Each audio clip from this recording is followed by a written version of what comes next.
ومن أحسن قولا ممن دعا إلى الله وعمل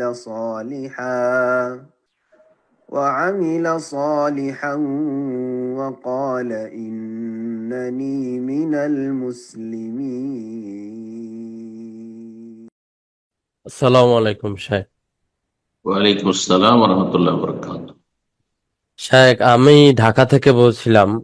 আমি যে বিষয়টা জানতে চাচ্ছি সেটা হলো, আমাদের এই হানাফি সমাজে, যে দেওবন্দি সমাজে আমি সিরাতের গুরুত্বটা কম দেখেছি। যার কারণে মানে এছাড়া আহলে হাদিস সমাজেও সিরাতের যে গুরুত্ব সেটা কম দেখেছি। যারা আহলে হাদিস ফলো করে অথবা শায়েকরাও এই ব্যাপারে কম বলে। তো এই ব্যাপারে আমি আপনার মতামত জানতে চাচ্ছি। সিরাত মানে সিরাতুন নবী, নবী সাল্লাল্লাহু আলাইহি ওয়াসাল্লাম জীবনী জি বলছেন। জি জি জি শাহেখ। আমি সালাফি, আমি আহলুল হাদিস, আমি 110টি আলোচনা করেছি পর্ব সিরাতুন নবীর। আর কি লাগে আপনার? জি, কিন্তু আমাদের সিরাত দেশে যেমন সালাফি যারা অনুসারী তাদের যত যে হয় একজন একজন করলে বাকিদের পক্ষ থেকে আদায় হয়ে যায়। তারপরে সিরাতুন নবীতে অনেকগুলি কিতাব, সব আহলে হাদিস ওলামার অধিকাংশ লিখেছেন, কিছু দেওবন্দি ওলামারও লিখেছেন। সিরাতুন নবীর সবচেয়ে প্রসিদ্ধ কিতাব আর রাহিকুল মখতুম, সেটি আহলে হাদিস আলেম আমার ওস্তাদ শেখ সাইফুল মুবারকপুরী রাহিমাহুল্লাহ তাআলা। সিরাতুন নবীর কিতাব আপনার মাওলানা আকরাম খার রয়েছে। সিরাতুন নবী ডক্টর আসাদুল হল গালেবের রয়েছে। সিরাতুন নবী আরো অনেকে রয়েছে, অধিকাংশ আহলে হাদিস ওলামা দেওবন্দি ওলামাদের সিরাতুন নবী রয়েছে। জি, রহমতুল্লিল আলমিন নামে একটি কিতাব রয়েছে। আরো আরবি ভাষা মেলা কিতাব রয়েছে। কথা বুঝতে পেরেছেন? তো সিরাতুন নবীর আলোচনা মানে এই বিদাতিদের মতো, বেরলভীদের মতো যখন তখন শুধু ইয়া নবী সালাম আলাইকা সিরাতুন নবী না, কিন্তু সিরাতুন নবী না, এই নবীকে নিয়ে খেল তামাশা করা, নবীর নামের দোহাই দিয়ে দুনিয়া উপার্জন করা, নবীর নামে মিলাদ করা কোথায় আছে? যখন তখন সিরাতুন নবী, মিলাদুন নবী আর নবীর নাম ভেঙে তখন দুনিয়া উপার্জন করা না। এর জন্য নবী সাল্লাল্লাহু আলাইহি ওয়াসাল্লাম না, নবী সাল্লাল্লাহু আলাইহি ওয়াসাল্লামকে আল্লাহ এই জন্য পাঠিয়েছেন, ওমা আরসালনা রাসূলা ইল্লা লিইউতা বিইذنিল্লাহ, আল্লাহর হুকুম হচ্ছে তার আনুগত্য করা হবে, তার আনুগত্য ফরজ। ওমা ইউতির রাসূল ফাকাদ আতা আল্লাহ, যে রাসূলকে মানলো সে আল্লাহকে মানলো। বল ইন কুনতুম তুহিব্বুনাল্লাহ ফাত্তাবিউনি ইউহিব্বুকুমুল্লাহ, বলে দাও হে নবী যে তোমরা যদি সত্যি আল্লাহকে ভালোবাসো, তার দলিল প্রমাণ হচ্ছে ফাত্তাবিউনি, নবী সাল্লাল্লাহু আলাইহি ওয়াসাল্লাম অনুসরণ, নবীর পথের পথিক হও, নবীর অনুসারী হও।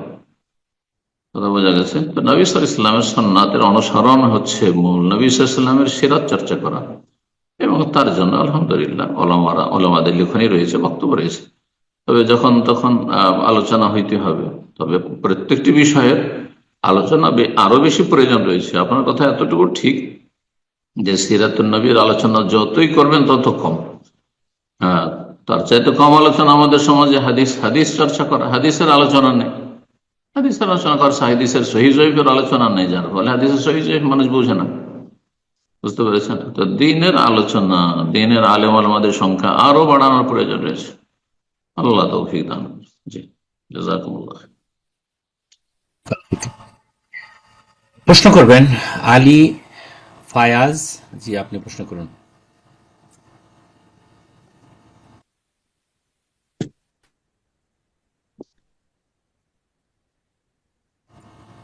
আসসালামু আলাইকুম, আমি ফ্রান্স থেকে বলছিলাম। ওয়ালাইকুম আসসালাম রহমতুল্লাহ বরকাত। জি বলেন। বারাকাল্লাহ ফিক। আমার প্রশ্ন হচ্ছে, এখানে আমরা তারাবিতে শেষে দীর্ঘদিন প্রায় 4-5 দিন আমাদের এখানে তারাবি যিনি নামাজ পড়াইছেন উনি কিতাব দেখে, কিতাবুল কোরআন দেখে পড়াইছেন, কিন্তু পিছে কোরআন অনেক থেকে, হাফেজ ছিল। জি, কোরআন তারাবি থেকে। আমার কোরআন দেখে। তো হুম, আমাদের একটাই এই মহল্লায় একটা মসজিদ, আর কোনো মসজিদ নেই। দীর্ঘ বড় হুম, একটা মহল্লা, একটা মাত্র মসজিদ। কিন্তু উনার জি, পিছনে অনেক হাফেজ ছিল, যারা ভালো হাফেজ, কিন্তু তাদেরকে হুম, অধিকার পড়াতে দেওয়া হয়নি, কর্তৃপক্ষ দেয়নি, হুম। কেন জানি না। এটা কি আমাদের কাছে একটু খারাপ লাগেছে। এটা কি আপনি ইসলামের অনুমতি এভাবে হ্যাঁ, যদি পিছে কোনো ভালো? দায়িত্বশীলরা কাউকে ইমাম নিযুক্ত করে আর পেছনে মুক্তাদি হাফেজ থাকে, আলেম থাকে, যাকে নিযুক্ত করা হয়েছে তিনি ইমামতি করবেন, সেটি হচ্ছে আসল। এই নয় যে কেউ আসলে তাকে সরে যেতে হবে, এমন শরীয়তের বিধান নেই। তাহলে শরীয়তের একটি মূলনীতি আপনাকে বলি ফিকহের, সেটা হচ্ছে আফজল থাকতে মাফজুলের ইমামতি জায়েজ, অর্থাৎ বেশি উত্তম ব্যক্তি, বেশি শ্রেষ্ঠ ব্যক্তি, সিনিয়র ব্যক্তি থাকা সত্ত্বেও আর তার চাইতে জুনিয়র, কিন্তু সালাতের ইমামতির মৌলিক বিষয়গুলি তার ঠিক আছে, তাহলে তার ইমামতি শুদ্ধ, কোন আপত্তি নেই, না জায়েজ নয়, মাকরুহ পর্যন্ত নয়। সুতরাং হাফেজ মুখস্থ পড়বে, এটি হচ্ছে উত্তম।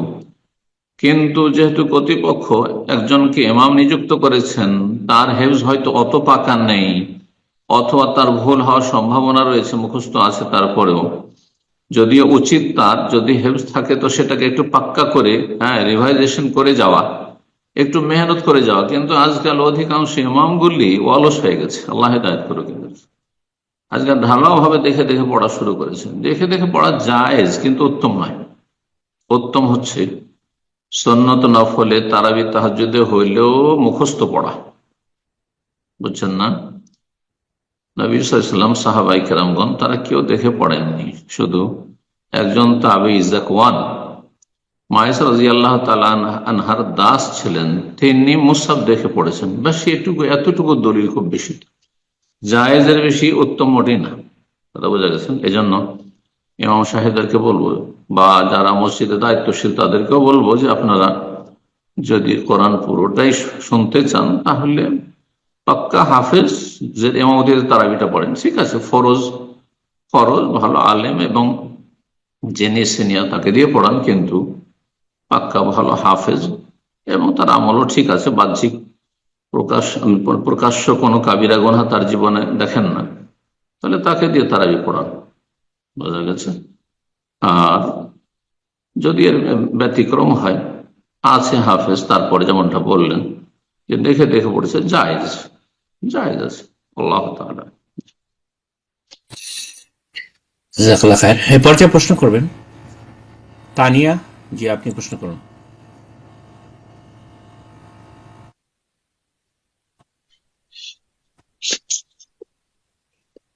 আসসালামু আলাইকুম ওয়া রাহমাতুল্লাহি ওয়া বারাকাতুহু।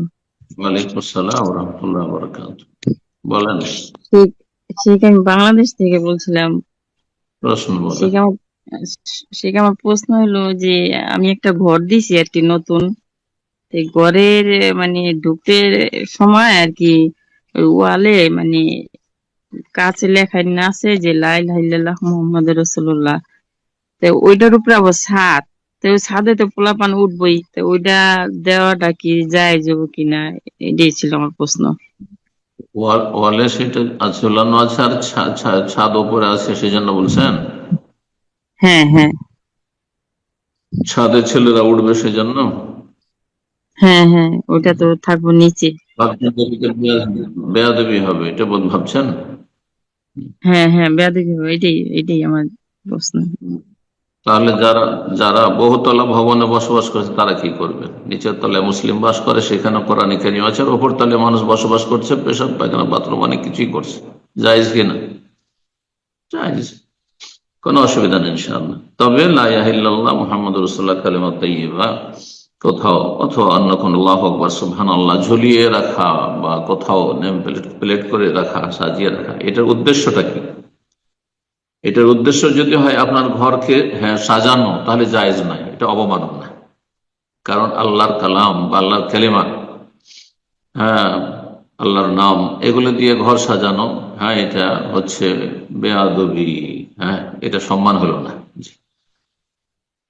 2 নম্বর কথা, যদি উদ্দেশ্য থাকে আত্মরক্ষা, ঘরের হেফাজত করা, যে লা ইলাহা ইল্লাল্লাহ মুহাম্মাদুর রাসূলুল্লাহ যদি লেখা থাকে গেটে, তাহলে শয়তান ঢুকবেন না, অথবা শয়তানের অনিষ্ট থেকে, বদনজর থেকে আমরা বেঁচে থাকবো, আমার বাড়িটা বেঁচে থাকবে, গাড়িটা বেঁচে থাকবে, তাহলে এটি জায়েজ না, এটি তাবিজ, আর তাবিজ জায়েজ না। তাবিজ যে করে আল্লাহ তাকে সাহায্য করেন, মান আল্লাহ তামিমাতান ওকেলাইহি, যে ব্যক্তি তাবিজ ঝুলাই তাকে তার দিকে ন্যস্ত করে দেওয়া হয়, সুতরাং এটিও জায়েজ নাই। তৃতীয় অবস্থা, স্মরণ করার জন্য, যে সামনে যদি দেয়ালে থাকে লা ইলাহা ইল্লাল্লাহ আল্লাহু আকবার, তো মাঝে মাঝে আল্লাহর জিকির স্মরণ হবে, আমার ছেলে মেয়েদের জন্য, সেই জন্য লটকে রেখেছি, তো এটি জায়েজ আছে। তিনটি অবস্থা, তার একটি অবস্থায় শুধু জায়েজ, এই নিয়তে যদি হয়। আল্লাহু আ'লাম। জি। এরপর যে প্রশ্ন করবেন মখলেস উদ্দিন, জি আপনি প্রশ্ন করুন। আসসালামু আলাইকুম ওয়া রাহমাতুল্লাহ উস্তাদ জি। ওয়ালাইকুম আসসালাম ওয়া রাহমাতুল্লাহি ওয়া বারাকাতুহু। জি, আমি দাম্মাম তাইবা থেকে বলছি। বলেন প্রশ্ন। উস্তাদ জি, আমার প্রশ্ন হচ্ছে দুধ বাচ্চাদেরকে দুধ পান করলে দুধ মা কতদিন দুধ পান করালে পরে দুধ মা প্রমাণিত হবে, এটাই আমার প্রশ্ন। দুধ মা প্রমাণিত হবে সহিহ হাদিসের আলোকে 5 বার পান করালে। শামসুরাদা হাদিস, মায়েশা রাদিয়াল্লাহু তাআলা হাদিস রয়েছে 5 বার, অর্থাৎ একবার বাচ্চা স্তনে মুখ লাগে, যতক্ষণ টানবে এটা একবার হলো, তারপরে মুখ টেনে নিল, আবার মুখ লাগালো, 5 মিনিট 2 মিনিট খেলো, 3 মিনিট খেলো, তারপর আবার মুখ টেনে নিল, এরকম করে কিছুক্ষণের মধ্যে হোক অথবা কয়েকদিনে হোক বা দিনে 5 বারে হোক, 5 বার যদি এইভাবে পান করে কোনো বাচ্চা, কোন নারী, তাহলে সে তার দুধ মায়ে পরিণত হবে। তার কম যদি হয়, 1 ঢোক 2 ঢোক টান দিয়েছে, তাহলে লা তুহাররামুল মাসসাতু আলাল মাসসাতান হাদিসে রয়েছে, 1 বার টান দিলে 2 বার টান দিলে তাতে হারাম হয় না, মানে মাহরাম হয় না, সে দুধ মা হয় না, জি, বা দুধ সন্তান হয় না। বারাকাল্লাহ। প্রশ্ন করবেন তারিকুল ইসলাম, জি আপনি প্রশ্ন করুন। আসসালামু আলাইকুম শাইখ। ওয়ালাইকুম আসসালাম ওয়া রাহমাতুল্লাহি ওয়া বারাকাতুহু। আমি বাংলাদেশ চুয়াডাঙ্গা জেলা থেকে তরিকুল ইসলাম বলছি। আমার প্রশ্ন বলেন। হচ্ছে, স্বামী স্ত্রীকে তালাক দিলে এই 3 মাসের যে ইদ্যত কাল, ওটা চলমানরত অবস্থায় যদি স্বামী আবার অন্য কোথাও বিয়ে করে, এটা কি তার জন্য ঠিক হবে, মানে জায়েজ হবে কিনা? স্বামীর কোন ইদ্যত নাই, আমি তো একসাথে 4টা বিয়ে করতে পারি, কথা বুঝতে পেরেছেন? আর স্বামী যে কোনো সময় বিয়ে করতে পারবে, 4-এর অধিক করতে পারেন একসাথে।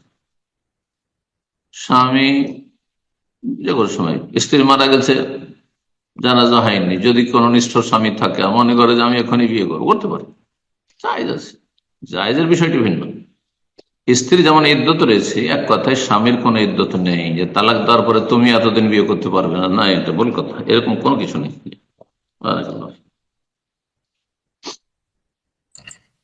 প্রশ্ন করবেন মোহাম্মদ শাহিন আলম, জি আপনি প্রশ্ন করুন।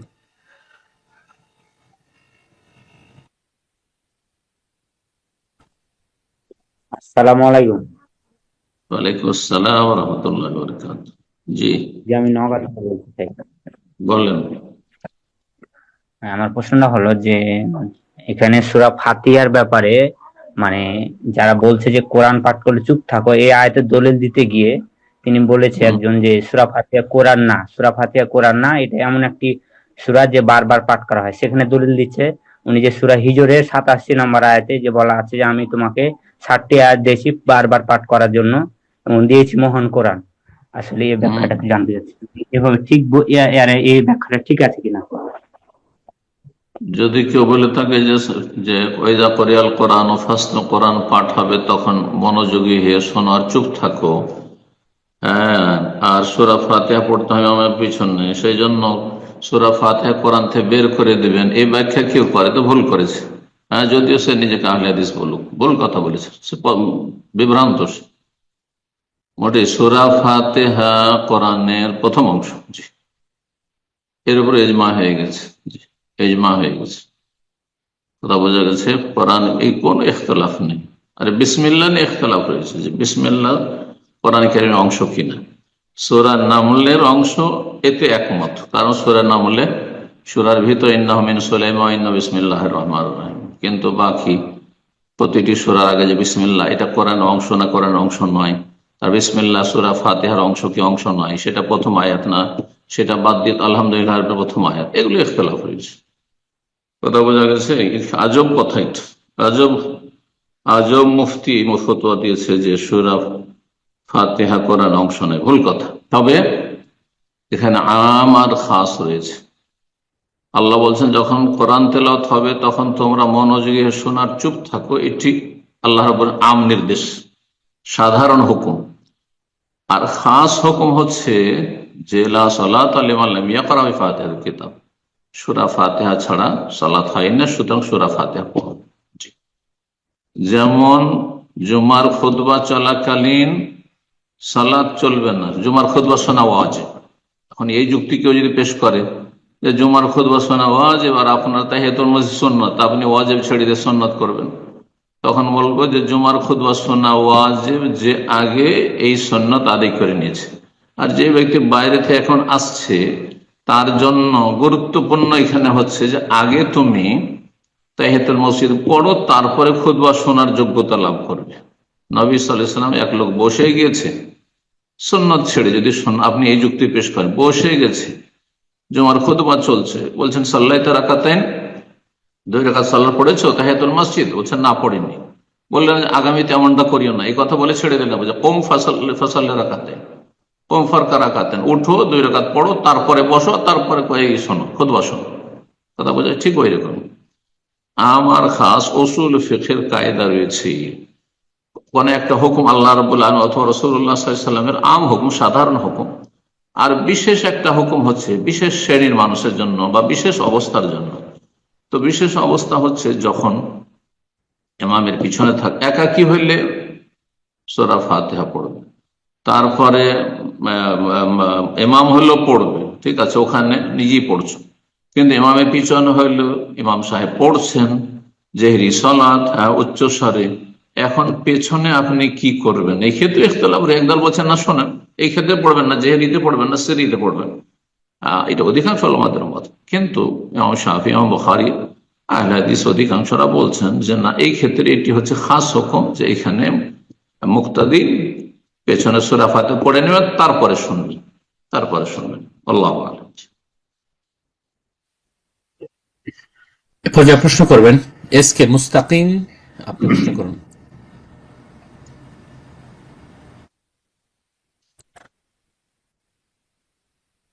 জি, এস কে মুস্তাকিম জি, আপনি আনমিউট করেছেন, প্রশ্ন করুন। আসসালামু আলাইকুম রহমতুল্লাহি ওয়া বারাকাতুহু। ওয়ালাইকুম আসসালাম ওয়া রাহমাতুল্লাহি ওয়া বারাকাতুহু। জি, সাহেব কেমন আছে? কোথা থেকে? মালয়েশিয়া থেকে বলছি। বলেন। আলহামদুলিল্লাহ, আল্লাহ ভালো রাখুন। প্রশ্ন বলেন। জি সাহেব, আমার প্রশ্নটা হচ্ছে জাকাতের ব্যাপার। যে আমরা ধান যে চাষ করা হয়, ধান যখন মাঠ থেকে তুলে নিয়ে চলে আসা হবে, এর জাকাতটা কিরকম? মানে সঙ্গে সঙ্গে কি জাকাতটা দিয়ে দিতে হবে, না এটা থাকবে, মানে বছরের পর তারপর এর জাকাত বার করতে হবে? এটা একটু বললে উপকৃত হতাম। টাকা পয়সার জাকাতের ক্ষেত্রে বছর পুরা হইতে হবে, ব্যবসায়ী সামগ্রীতে বছর পুরা হইতে হবে। কথা বুঝতে পেরেছেন? স্বর্ণ চাঁদি থাকলে তাতে বছর পুরা হইতে হবে, কিন্তু খাদ্যদ্রব্য, ফল মূল, খেজুর, কিশমিশ অথবা আপনার খাদ্যদ্রব্য ধান, গম, এগুলোর ক্ষেত্রে আল্লাহ সূরা আনায় বলছেন ওয়া আতু হাক্কাহু ইয়াওমা হাসাদিহি, এর হক দিয়ে দাও, খাদ্যদ্রব্যের জাকাত দিয়ে দাও ইয়াওমা হাসাদিহি, কেটে মেরে নিয়ে আসার দিনেই। যেদিন কেটে মেরে নিয়ে আসবেন উঠিয়ে, সেই দিন আগে ওসর বের করে দেবেন, ওসর জাকাত বের করে দেবেন, তারপরে তখন ঘরে উঠাবেন। রব্বুল আলামিন বলেছেন, কোরআনের হুকুম এটি। বারাকাল্লাহ। আমিন। প্রশ্ন করবেন রিয়া ইসলাম জি, আপনি প্রশ্ন করুন।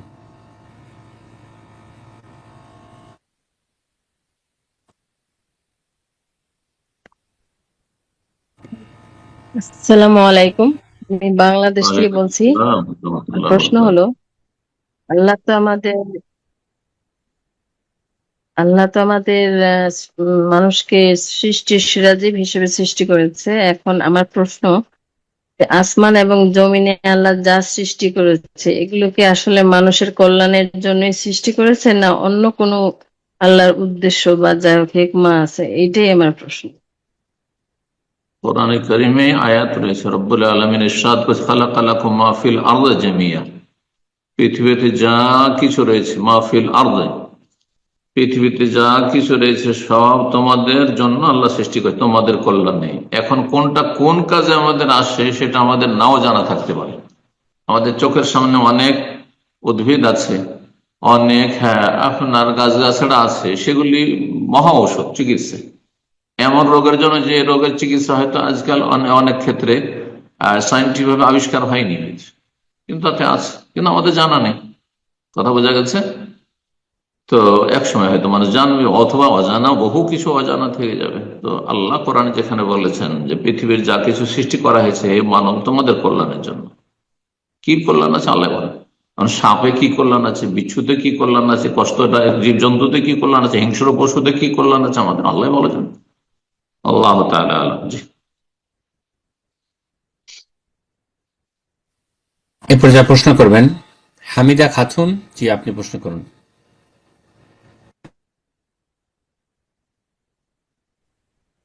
আসসালামু আলাইকুম ওয়া রাহমাতুল্লাহি ওয়া বারাকাতুহু। ওয়ালাইকুম আসসালাম ওয়া রাহমাতুল্লাহি ওয়া বারাকাতুহু। শেখ, আমি মালদা জেলার হরিচন্দ্রপুর থেকে বলছি। মাশাআল্লাহ। প্রশ্ন?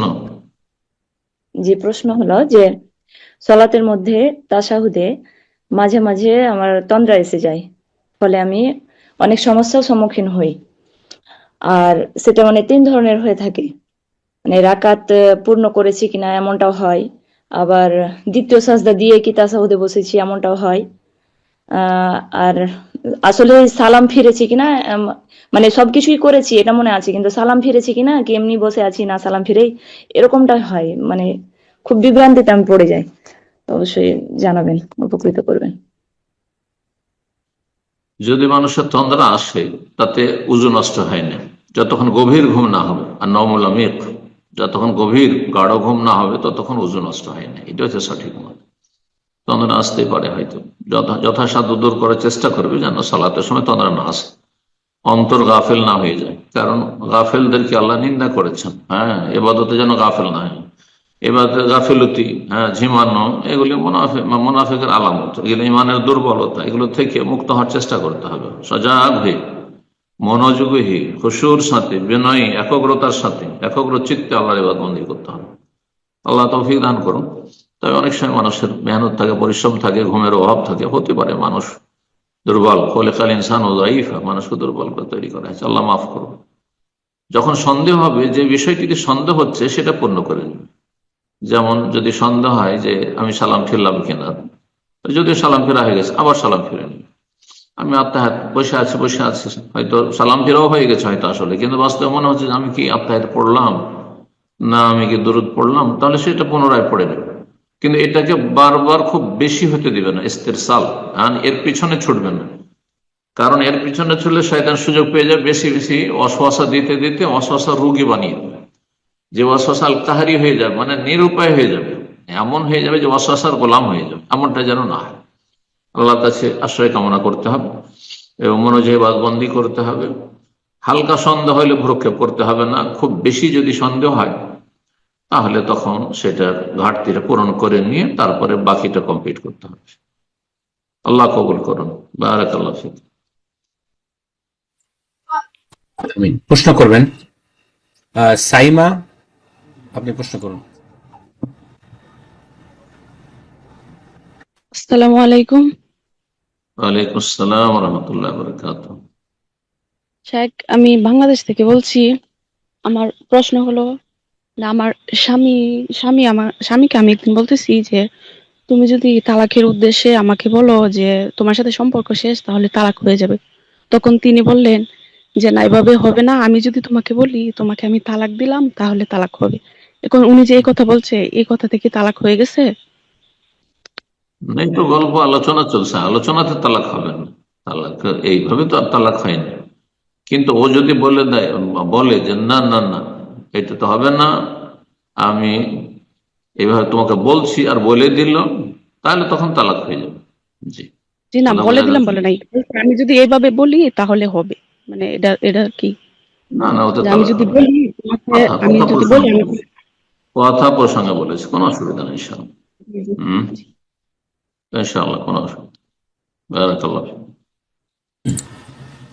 এরপর যা প্রশ্ন করবেন ইসলাম, জি আপনি প্রশ্ন করুন।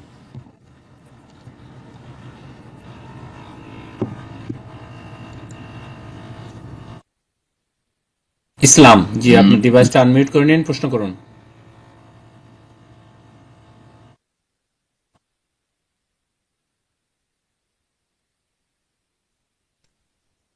জি আপনার ফোন আনমিউট হয়েছে, প্রশ্ন করুন। জি আসসালামু আলাইকুম। ওয়ালাইকুম আসসালাম ওয়া রাহমাতুল্লাহি ওয়া বারাকাতুহু। বলেন কোথা থেকে? আসসালামু আলাইকুম। শুনছি, বলেন। ওয়ালাইকুম আসসালাম ওয়া রাহমাতুল্লাহি ওয়া বারাকাতুহু। জি বোন, আপনি শুনতে পাচ্ছেন? আপনাকে আমরা শুনতে পাচ্ছি। আপনার সালামের জবাব দিয়েছেন উস্তাদ জি, আপনি কি শুনতে পাচ্ছেন আমি কিনা? বাংলাদেশ থেকে বলছি। প্রশ্ন বলেন। জি জি। প্রশ্ন হচ্ছে মানে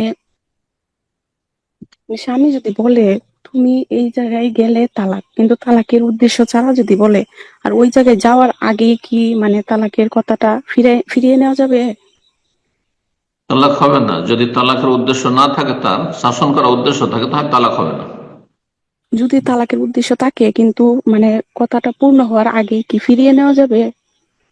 না, কথা একবার বেরিয়ে গেলে ফিরিয়ে নেওয়া যাবে। যদি তালাকের উদ্দেশ্য বলে থাকে সে, হ্যাঁ, আর ওই জায়গায় চলে গেছেন আপনি, তাহলে তালাক হয়ে যাবে। গেছেন ওখানে না যাননি, না না, যাই নাই, কিন্তু এখন কি ফিরিয়ে না নিতে গেলে পারবে? তালাক আমি হবে না। ও তো শর্ত লাগিয়েছিল, তালাক মুআল্লাক, আলোচনা করেছি আমরা 2 সপ্তাহ আগে।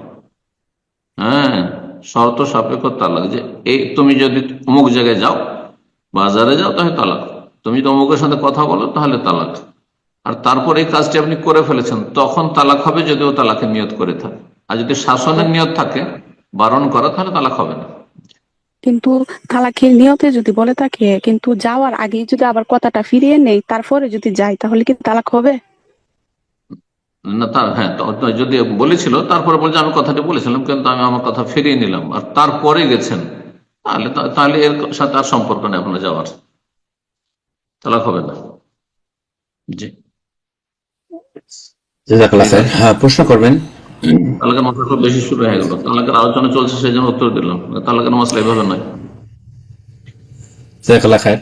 তো এই পর্যায়ে প্রশ্ন করবেন এমআর ইব্রাহিম, জি আপনি প্রশ্ন করুন। আসসালামু আলাইকুম স্যার। ওয়ালাইকুম আমি আসসালাম ওয়া রাহমাতুল্লাহি ওয়া বারাকাতুহু। সৌদি বলেন। আরব আল হাসা থেকে বলছি। জি, সৌদি আরব আল হাসা। বলেন প্রশ্ন। আমার প্রশ্নটি হলো, আমরা অনেকেই যে ফ্রি ভিসায় আসি সৌদি আরব, ফ্রি ভিসায় আসি যে আমার কফিল থাকে অন্য জায়গায়, আমি কাজ করি আরেক জায়গায়, কফিল অনুমতি দিয়ে রাখছে। তারপরে আরেকটি বিষয় হচ্ছে যে আমি একটা কোম্পানিতে ছোট একটা দোকানে কাজ করি কপিলের আন্ডারে, কিন্তু কাজের শেষে কপিলের অনুমতিতে আমি অন্য জায়গায় আবার একটু একটু কাজ করি মাঝে মাঝে। তো এই রিজিক এটা কি হালাল নাকি বৈধ নাকি বৈধ না, বা এই ইনকাম কি হালাল কি হালাল না? প্রথম কথা, লা তাসালু আন আশিয়ান তুবদা লাকুম তাসুকুম। আল্লাহ কোরআন বলছেন, এমন কিছু বিষয় সম্পর্কে বেশি বেশি জিজ্ঞাসা করো না, তার উত্তর চলে আসলে তোমাদের হয়তো মেনে নিতে কষ্ট হবে, হ্যাঁ, পালন করতে কষ্ট হবে, মুশকিল। হ্যাঁ, ফ্রি ভিসা বলে কোনো ভিসা নেই, বাস্তবে আইনে কোন দেশে ফ্রি ভিসা যে নিয়ে এসে ছেড়ে দিবে, ফ্রি ভিসা বলে কোনো ভিসা নেই। এটা ভিতর ভিতর, হ্যাঁ, আইন বিরোধী চুক্তি আপনার মালিকের সাথে, যিনি কফালার হারাম খাচ্ছেন, যে তুমি আমাকে 500 টাকা মাসে দিয়ে দিও, আর তুমি যেখানে ইচ্ছা সেখানে কাজ করবে। এটা আইনত দণ্ডনীয়। আপনার কফিল অপরাধী, আপনি অপরাধী। কথা বোঝা গেছে? সুতরাং এই কাজটি জায়েজ নয়। আপনার কফিলের জন্য জায়েজ না, আপনার জন্য জায়েজ নয়। আর তারপরে তখন কোনো কিছু হয়ে গেলে, হ্যাঁ, ধরা খেলে, তখন আপনার কফিলকে মিথ্যা কথা বলতে হয়, আপনাকে মিথ্যা কথা বলতে হয়। সমস্ত কিছু জায়েজ নয়। আল্লাহ হেফাজত করুন। জি, বারাকাল্লাহ ফিক। তবে উনি কাজের জন্য নিয়ে এসছেন, ওর কাছে কাজ ছিল, আপাতত কাজ নাই। যদি আইন অনুমতি দেয় যে কাগজপত্র করে অন্য কোনো কোম্পানির সাথে কন্ট্যাক্ট করে আপনাকে দেবে সাপ্লাই, সেটা জায়েজ হতে পারে, সেটা জায়েজ। জি, যেমন সাপ্লাই কোম্পানিগুলো নিয়ে আসছে, তাদের কাছে কাজের ব্যবস্থা নেই, কিন্তু তারা নিয়ে আসছে, সরকার তাদেরকে অ্যালাউ করেছে, হয়তো 500,000 লোক নিয়ে এসছে, আর বিভিন্ন কোম্পানি তারা কাগজপত্র করে যে কন্ট্রাক্টের উপরে যত টাকা করে তারা নেবে, হ্যাঁ, পার ঘন্টা, তারপরে তখন আপনার কর্মচারীকে বেতন দিচ্ছে। আপনার কফির ফরজ, আপনাকে নিয়ে এসছে কাজ দেওয়া, তার ফরজ, আপনার বেতন দেওয়া ফরজ, আপনার বাসস্থান চুক্তি থাকে বাসস্থান দেওয়া ফরজ, আপনার ছুটির টিকিট যাতায়াত 1 বছর না 2 বছরে সে চুক্তি করে থাকে, সেটা দেওয়া ফরজ। আর এভাবে ফ্রি ভিসা বলে কোনো ভিসা নেই। বারাকাল্লাহু ফিক। আল্লাহ বেঁচে থাকার তৌফিক দান করুন শরীয়ত বিরোধী কাজ থেকে এবং আইন বিরোধী কাজ থেকে। এ পর্যায়ে প্রশ্ন করবেন মাহিরা, আপনি প্রশ্ন করুন।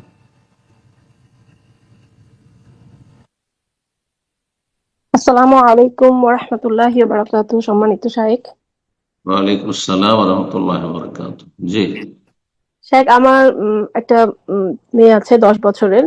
তো ও আলহামদুলিল্লাহ আমার চেয়ে বেশি কোরআন মেমোরাইজ করছে এবং এখনো করতেছে। তা আমরা বাসায় যখন একসাথে নামাজ পড়ি, দুজন একসাথে পড়ি, তো ও সামটাইমস ইমামতি করতে চায়।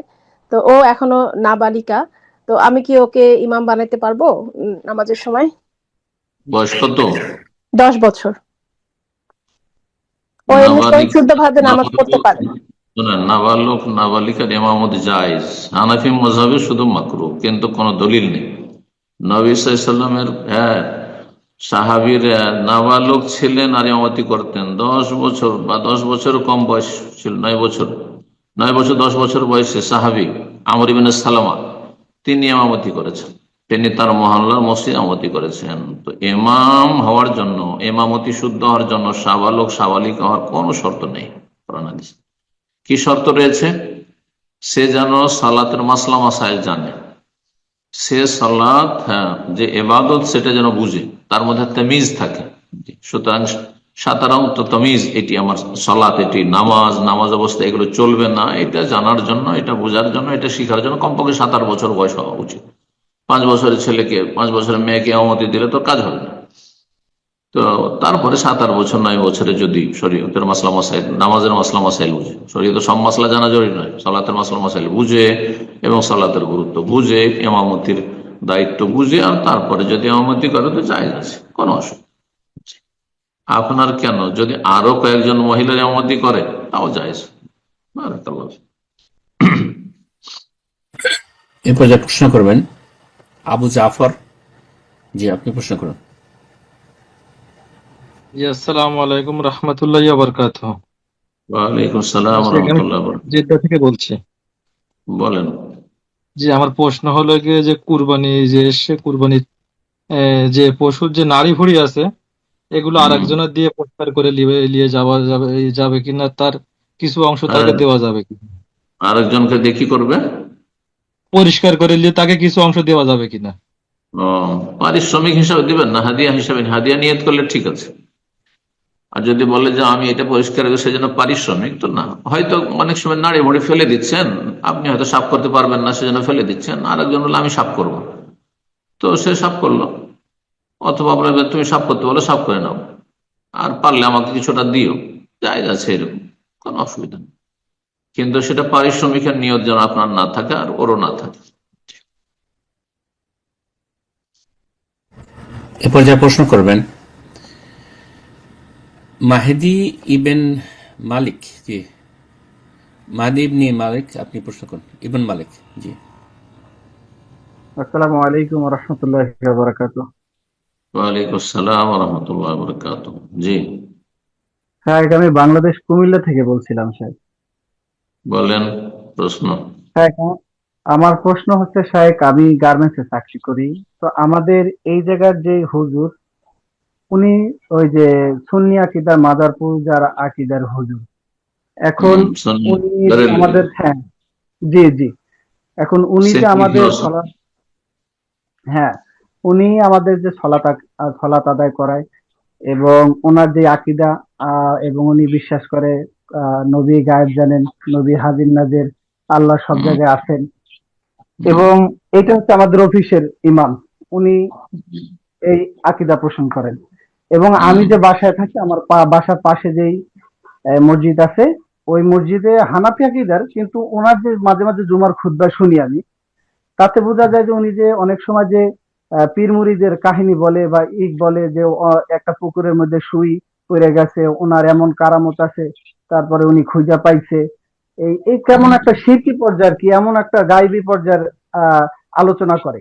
এখন এই সব আলেমের পিছনে কি আমি সলাত আদায় করতে পারবো, নাকি আমি ঘরে সলাত আদায় করব? একটু আমাকে যাদের আকীদায় বড় শিরক কুফর রয়েছে তাদের পিছনে সালাত পড়া যায় না, তাদের নাম যাই হোক না কেন।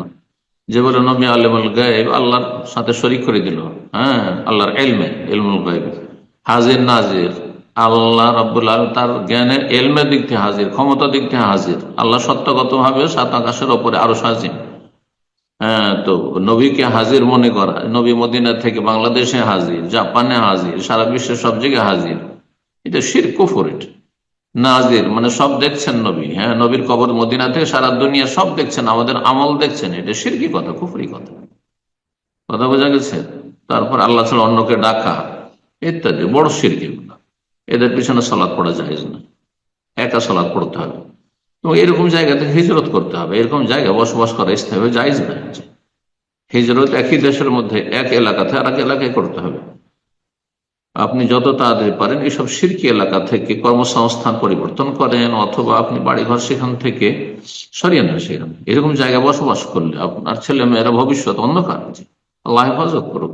বারাকাল্লাহ। আমিন। এ পর্যায়ে প্রশ্ন করবেন খালেদা বিনতে মুস্তাফিজুর রহমান। জি, আপনি প্রশ্ন করুন। আসসালামু আলাইকুম ওয়া রাহমাতুল্লাহি ওয়া বারাকাতুহু। ওয়ালাইকুম আসসালাম ওয়া রাহমাতুল্লাহি ওয়া বারাকাতুহু। বাংলাদেশ বলেন। থেকে আমার প্রশ্নটা হলো, আমার স্বামী অনেক বেশি নেশা করতো সাহেব, উনি অনেক বেশি মদ এবং ইয়াতে কি জানি বিয়ারে আসক্ত ছিল। তখন ওই অবস্থায়, মাতাল অবস্থায় উনি আমাকে বলল যে আমি তোরে তালাক দিয়ে দিছি, যা তোরে তালাক দিয়ে দিছি, এরকম কয়েকবার বললো। বলার পরে যখন উনি রাত্রে শুইতো বা সকালবেলা জ্ঞান ফেরার পরে উনি বলতো যে উনি এগুলো বলে না বা উনি এগুলো মনে নাই, এরকম কিছু। তো এই পর্যায়ে যদি এরকম কয়েকবার বলে তাহলে কি সেক্ষেত্রে কি তালাক হবে? তালাকের মশলা অনলাইনে বলা মুশকিল খুব, কিন্তু কথা হচ্ছে যে নেশাগ্রস্ত ব্যক্তি তালাক বড় ইখতিলাফি মশলা। যেই ব্যক্তি বেহুশ, এমনি বেহুশ হয়েছে অসুস্থতার কারণে, আর এই সেই অবস্থায়, বেহুশ অবস্থায়, সেন্সলেস অবস্থায় তালাক দেয়, হ্যাঁ, বিবেক কাজ করছে না বা পাগল হয়ে গেছে, পাগল জুনুন, তো তার তালাক হবে না। কিন্তু যে ব্যক্তি নিজে অপরাধ করে, হ্যাঁ, মাদক দ্রব্য সেবন করে সে তার বিবেক হারিয়ে দিয়ে তালাক দিয়েছে মাতাল অবস্থায়, তার তালাক হবে কেন? তালাকের মাসলা। জি, কিন্তু একদল বলছে তালাক হয়ে যাবে। তো যাই হোক, এই জন্য যদি বিজ্ঞ ওলামা ইকরামদের কাছে সেখানে দেশে যেতে পারেন, জিজ্ঞাসা করে নেবেন, এটা ভালো হবে। আর যদি বিবেক ফিরে আসার পরে, তার মাতালামি শেষ হওয়ার পরে যদি বলে যে হ্যাঁ আমি তালাক দিয়েছি, তাহলে তো হয়ে যাবে। তাকে যদি জিজ্ঞাসা করে যে তুমি তালাক দিয়েছো, বলছে হ্যাঁ দিয়েছি, তাহলে তালাক হয়ে যাবে। কিন্তু যদি বলে যে না আমি তো কিছু জানি না, আর আল্লাহু আ'লাম, আল্লাহ হেফাজত করুন, আল্লাহ তাকে হেদায়েত দান করুন এবং তার অনিষ্ট থেকে আল্লাহ আপনাকে রক্ষা করুন। জি, আল্লাহ আপনার জন্য ভালো প্রশ্ন করবেন। দোয়া করি। বারাকাল্লাহ। জাযাকাল্লাহ খায়ের। এ পর্যায়ে প্রশ্ন করবেন আব্দুল্লাহ। জি, আপনি প্রশ্ন করুন।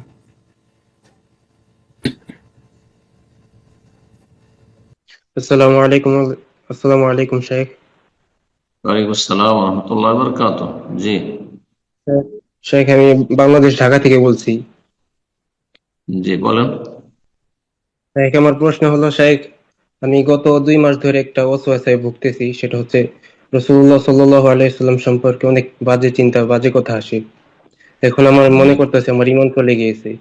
কারণ আগে এগুলো আসার কারণে অনেক লাগতো আর কি, অস্বস্তিকর লাগতো, কিন্তু এখন আর লাগতেছে না। যার কারণে আমার মনে হইতাছে কি আমার ঈমান চলে গেছে। এখন কি আমি যার কারণে আমি প্রতিনিয়ত এগুলোর জন্য তওবা করি, শাহাদাতাইন পাঠ করি। এখন আমার কি তওবা কবুল হবে? এটা তো রাসূলুল্লাহ সাল্লাল্লাহু আলাইহি ওয়াসাল্লামের সাথে সম্পর্কিত বিষয়। এটা কি বান্দার হকের সাথে আপনার সম্পর্কিত? যে আপনার অনুভূতি হচ্ছে যে আমার ঈমান চলে গেল নাকি, তার মানে আপনার ঈমান যায়নি। ইনশাআল্লাহ শয়তানকে সুযোগ দেবেন না। আল্লাহর কাছে বেশি বেশি আশ্রয় গ্রহণ করুন, শয়তান অনিষ্ট থেকে আল্লাহর কাছে আশ্রয় চান বেশি। আল্লাহ তুমি আমাকে আশ্রয় দান করো। বুঝা গেছে? আউযু বিল্লাহিল আযীম ওয়া বিসুলতানিল কাদীম মিনাশ শাইতানির রাজীম। হ্যাঁ, আউযু বিল্লাহিস সামিল আলিম মিনাশ শাইতানি মিন হামজিহি ওয়া নাফখিহি ওয়া নাফসিহি। হ্যাঁ, নিজের ভাষায় আল্লাহর কাছে আশ্রয় চান, আল্লাহর কাছে দোয়া করেন, আল্লাহ তুমি আমাকে ওয়াসওয়াসা থেকে রক্ষা করো, দোয়া করেন। দোয়া মুমিনের বড় শক্তিশালী অস্ত্র, যে অস্ত্র কোনো শক্তি কেড়ে নিতে পারে না আল্লাহ রাব্বুল আলামিন ছাড়া। ইনশাআল্লাহ কাছে দোয়া করেন, আল্লাহ হেফাজত করবেন ইনশাআল্লাহ। জি, শয়তানকে সুযোগ দেবেন না। জি, আসল প্রশ্ন হচ্ছে করবেন। ইমান বহাল। জি, জি আসল জি হচ্ছে যে ইমান বহাল আছে যতক্ষণ পর্যন্ত স্পষ্ট কোনো কুফরিতে মানুষ লিপ্ত নয়। আল্লাহ হেফাজত করবেন। এ পর্যায়ে প্রশ্ন বলেন। করবেন মিস্টার লালবাবু। জি, আপনি প্রশ্ন করুন।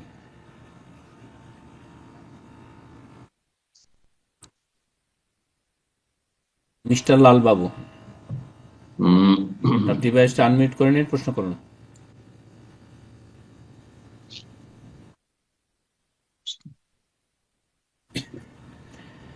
আমরা এই পর্যায়ে অন্য একজনকে সুযোগ করে দিচ্ছি, প্রশ্ন করবেন নূরজাহান বেগম।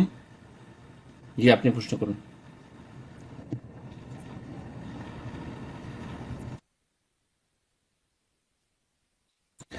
নূরজাহান বেগম, ডিভাইসটা আনমিউট করে নিন, প্রশ্ন করুন।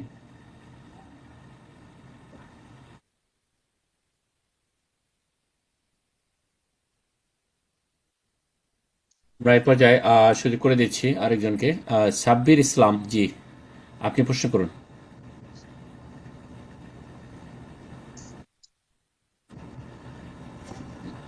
জি, আপনার ডিভাইস আনমিউট। আপনার মাইক্রোফোনটা চেক করে দেখুন, আপনার মাইক্রোফোনটা একটু ডিস্টার্ব করতেছে। জি, আপনি প্রশ্ন করুন।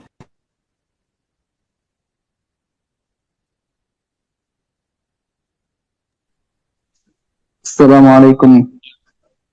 ওয়ালাইকুম আসসালাম ওয়া রাহমাতুল্লাহি ওয়া বারাকাতুহু।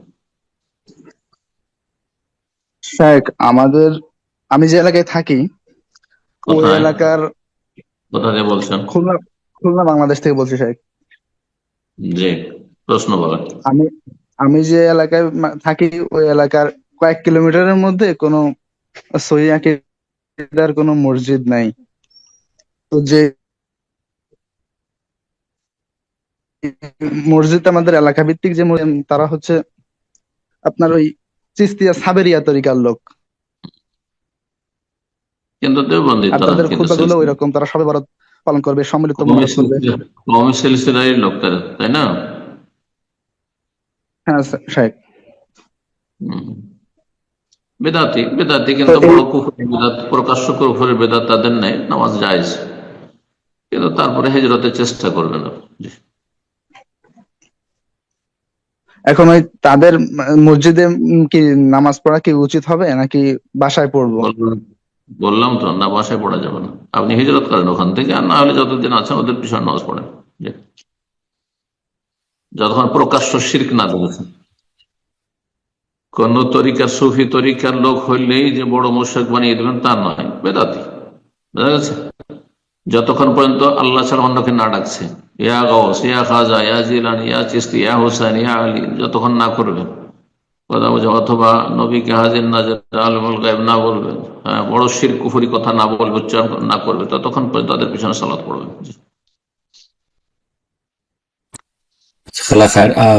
এরপর যা প্রশ্ন করবেন XYJ, যে আপনার পার্টিসিপেন্ট লিস্টে XYJ, আপনি প্রশ্ন করুন। আসসালামু আলাইকুম শেখ। ওয়ালাইকুম আসসালাম ওয়া রাহমাতুল্লাহি ওয়া বারাকাতুহু। জি, শেখ, উত্তর দিনাজপুর ইসলামপুর থেকে বলছি আমি। আমার প্রশ্ন ছিল যে এখানে আগে আগে আমি বেরেলভী ছিলাম, তারপর আহলে হাদিস হয়েছি। তো আমাকে এখানে আহলে হাদিস মসজিদ থেকে আমার বাড়ি থেকে যেতে দেয় না। এখন বাড়িতে নামাজ পড়বো নাকি 6 মিনিট লাগে ওই মসজিদে যেতে? আর আহলে হাদিস মসজিদে যে 6 মিনিট লাগে? হ্যাঁ, মানে রোডের এই পাশে সব বেরেলভী জনসংখ্যা, রোডের ওই পাশে আহলে হাদিস। না, বেরোলে মসজিদে নামাজ পড়া জায়েজ না আপনার জন্য? হ্যাঁ, দেখুন মসজিদ হলে চলতো, কিন্তু আপনি বেরোলে মসজিদে নামাজ পড়েন কেন? তা তো বড় শিরকি আকীদা। 6 মিনিট কোনো ব্যাপারই না। হ্যাঁ, আমরা মদিনা ইউনিভার্সিটিতে পড়েছি 8 মিনিট পাক্কা, বড় স্পিডে আসতাম। আমার বিল্ডিংটি, হোস্টেলটি ছিল সবচেয়ে দূরে, 8 নম্বর বিল্ডিং ছিল। 2 বছর প্রথম ছিল, 8 মিনিট লাগতো। পরের 2 বছর অবশ্য 2-3 মিনিট লাগতো, কাছেই ছিল। তো আমরা নামাজ পড়তে আসতাম। একটি শুধু মসজিদ মদিনা ইউনিভার্সিটিতে, জি, শুধু ফ্যাকাল্টিতে আলাদা আলাদা মুসাল্লা ছিল জোহর পড়ার জন্য, বাকি 5 ওয়াক্ত সালাত পড়ার জন্য আমাদেরকে 8 মিনিট হেঁটে আসতে। জি, 10 এ মিনিট পর্যায়ে জানান প্রশ্ন দিতে হবে। করবেন। জি উস্তাদ জি। জি প্রশ্ন বলেন, প্রশ্ন। জি জি। কাজী এ পর্যায়ে প্রশ্ন করবেন। কাজী আপনি প্রশ্ন করুন। আসসালামু আলাইকুম শেখ। ওয়ালাইকুম আমি আসসালাম আমি ওয়া রাহমাতুল্লাহ। আমেরিকা থেকে বলছি শেখ। জি আমার প্রশ্ন, কেউ যদি মহরম ছাড়া 4-5 ঘন্টার দূরত্বে গিয়ে কোনো হোটেলে মেয়ে অথবা বোন নিয়ে থাকে 2-1 দিন, সেক্ষেত্রে কি জায়েজ আছে? যদি দিনে মহরম ছাড়া দিনে করে যাত্রাপথে যায়।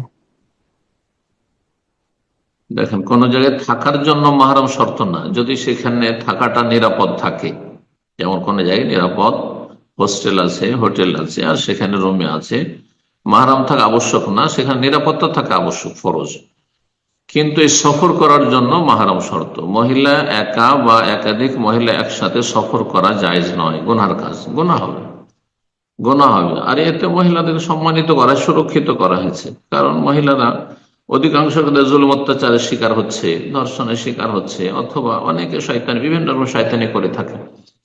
সেটা শুধু মহিলা থাকলে তখন এটার সাহস করে, কিন্তু একজন পুরুষ থাকলে তাকে বহুবার চিন্তা করতে হয়, সাথে একজন পুরুষ শাওয়ালক থাকে। এজন্য এই রহস্যের কারণেই শরীয়তে মাহরামের শর্ত লাগানো হয়েছে সফর করার জন্য।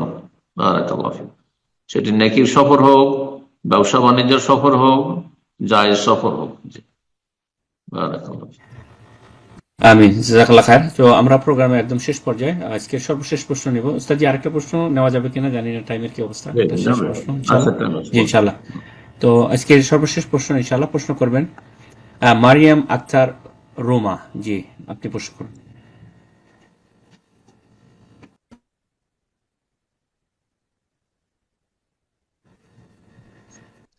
আসসালামু আলাইকুম ওয়া রাহমাতুল্লাহ। ওয়ালাইকুম আসসালাম ওয়া রাহমাতুল্লাহি ওয়া বারাকাতুহু। বলেন, শেখ, রংপুর লালমনিরহাট থেকে বলছিলাম। বলেন।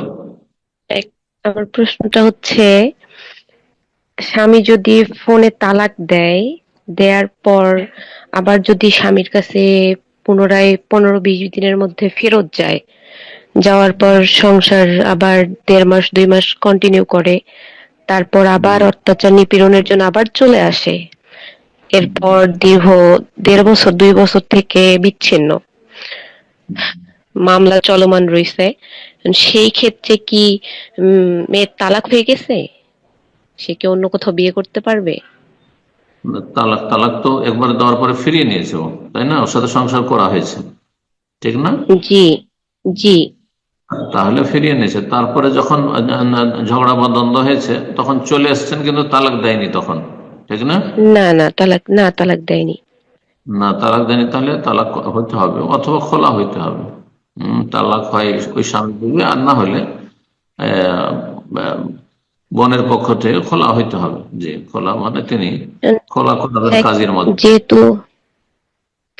যেহেতু মামলা চলমান রয়েছে, বাচ্চার নিবন্ধন নিয়ে একটু সমস্যা আছে, সেটাও দিতেছে না। এখন এভাবে কি মামলা চলমান অবস্থায় কি তালাক নেওয়া যায়, খোলা তালাক?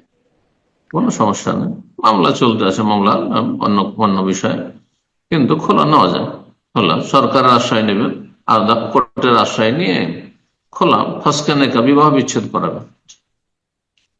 তার যদি সে যদি বলে, হ্যাঁ জি। আরেকটা বিষয় হচ্ছে যে, যদি মেয়ে নিজে ইচ্ছে করে বিয়ে করতে না চায়, আর বাবা মা যদি সেটাতে অনেক গুরুত্ব দেয় বিয়ে করার জন্য, এটাতে মেয়ে যদি অস্বীকার যায়, তাহলে কি এটা বাবা মার অবাধ্যকারী সন্তান হবে?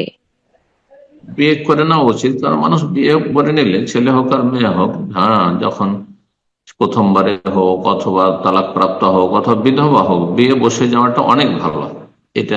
এতে নিরাপদ, বুঝছেন না? গোনা থেকে মুক্ত, ফিতনা থেকে মুক্ত, নিজে ভালো থাকতে চাইছেন হয়তো, কিন্তু অনেক শয়তান আছে, হিংস্র পশুর মতো মানুষ আছে, যারা ভালো থাকতে দেবে না, হয়তো কষ্ট পেতে হবে, ক্ষতিগ্রস্ত হইতে হবে। এগুলো ঝুঁকি থাকে না বিয়ে হয়ে গেলে, যেন বিয়ে করাটাই ভালো। বাবা মায়ের কথা শুনে না, ভালো বিয়ে করতে বললে। হ্যাঁ, বিয়েতে যদি বাধা দেয় তো তাদের জন্য জায়েজ নয়। কিন্তু আপনি যদি বলেন যে না, আমি বিয়ে না করাটাই পছন্দ করছি, আমি বিয়ে করব না, আর সেই ক্ষেত্রে জোরাজোরি করা উচিত হবে না, পরামর্শ দেবে, বাপ মায়ের জবরদস্তি করা জায়েজ নয়। জি। বারাকাল্লাহ। কি আমি শর্ত অবাধ্যকারী হচ্ছে সন্তান হবে? না, অবাধ্যকারী সন্তান হবে না, আর যদি গুনাহ থেকে বেঁচে থাকে। শর্ত হচ্ছে গুনাহ থেকে বেঁচে থাকতে হবে, কিন্তু গুনাহর আশঙ্কা থাকে যদি, তাহলে বাবা মায়ের কথা শোনা তখন ফরজ, কারণ বাবা মা আপনাকে গুনাহ থেকে বাঁচাবার জন্যই সর্বাত্মক চেষ্টা করেছে, বিয়ে দিতে চেয়েছে। বিয়ে করা ফরজ কাজ নয়, বিয়ে করা হচ্ছে সুন্নাত মুআক্কাদা, বুঝছেন না, ছেলে হোক অথবা মেয়ে হোক। এইরকম বিয়ে বসা, আমি তালাক হয়ে গেছে আর বিয়ে করবো না কোথাও, যদি কেউ বলে তো তাহলে তারপরে জবরদস্তি করা জায়েজ নয়। এটা সুন্নত কাজের জন্য জবরদস্তি করা বাপ মায়ের জায়েজ নয়। বারাকাল্লাহ ফিক। জাযাকাল্লাহ খায়ের। জি, জাযাকাল্লাহ খায়ের শেখ। উস্তাদ জি, ইনশাআল্লাহ আজকে ইনশাআল্লাহ এখানেই শেষ করে দেওয়া যাক। ইনশাআল্লাহ অনেক সময় হয়ে গেল, দোয়া করে শেষ করে দিচ্ছি। সব ভাই বোনেরা বিভিন্ন দেশ থেকে থাকলেন, প্রশ্ন করলেন অথবা শুনলেন, তারপরে দাস শুনলেন। আল্লাহ আপনাদের সবাইকে উত্তম প্রতিদান দান করুন, সমস্ত বালা মুসিবত থেকে আল্লাহ হেফাজত রাখুন, সার্বিক কল্যাণ দান করুন। যা কিছু আমাদের প্রয়োজন দুনিয়া এবং আখিরাতের ক্ষেত্রে আল্লাহ আমাদেরকে পর্যাপ্ত দান করুন, এবং মানসিক, পারিবারিক, শারীরিক সব রকম আল্লাহ সুস্থতা এবং শান্তি দান করুন। রব্বানা আতিনা ফিদ দুনিয়া হাসানা ওয়া ফিল আখিরাতি হাসানা ওয়া কিনা আযাবান নার। ربنا ظلمنا أنفسنا وإن لم تغفر لنا وترحمنا لنكونن من الخاسرين. ربنا هب لنا من أزواجنا وذرياتنا قرة أعين واجعلنا للمتقين إماما. سبحان ربك رب العزة عما يصفون وسلام على المرسلين والحمد لله رب العالمين.